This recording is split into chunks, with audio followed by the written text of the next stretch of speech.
Bizimdir, bizim olmazsa.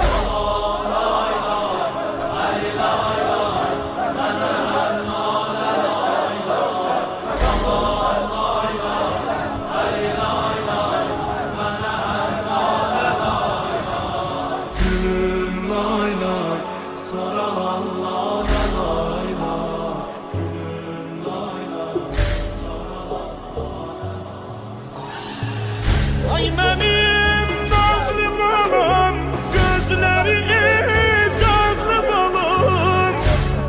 Ölmeyen canım sen burada. 5 aydı sensin. Görmedim seni. Tuzlu balım, sözlü balım, sazlı balım. O yüzden niye saldı seni bu hale lay lay. Gülüm lay lay, sana lay lay lay. Gülüm lay lay, sana lay. Şehit polkovnik asker salamı.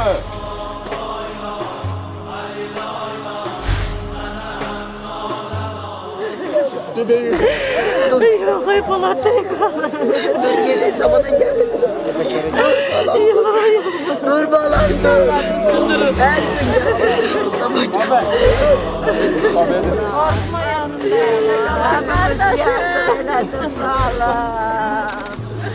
Üç gece olmadı su, Qundağını açdım belədin.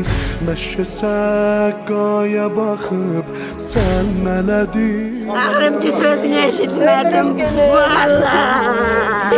Ama Polat kardeşin yanında değiller var ama. Nələdim babağlar diyər ahi yatan iqbal. Ay kardeşim. Ay kanı yerde kaldı kardeşim. Ay kanı yerde kaldı kardeşim. Allah'ım. Amin Allah'ım. Allah'ımıza gömeriz. Güzelim sen güzelim, istemelim sen güzelim.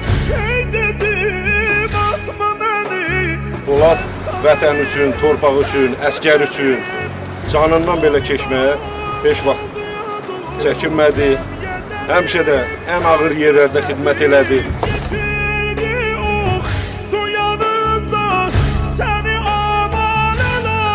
Kesin gətirəcək. Burada bizim ziyarət yerimiz oldu.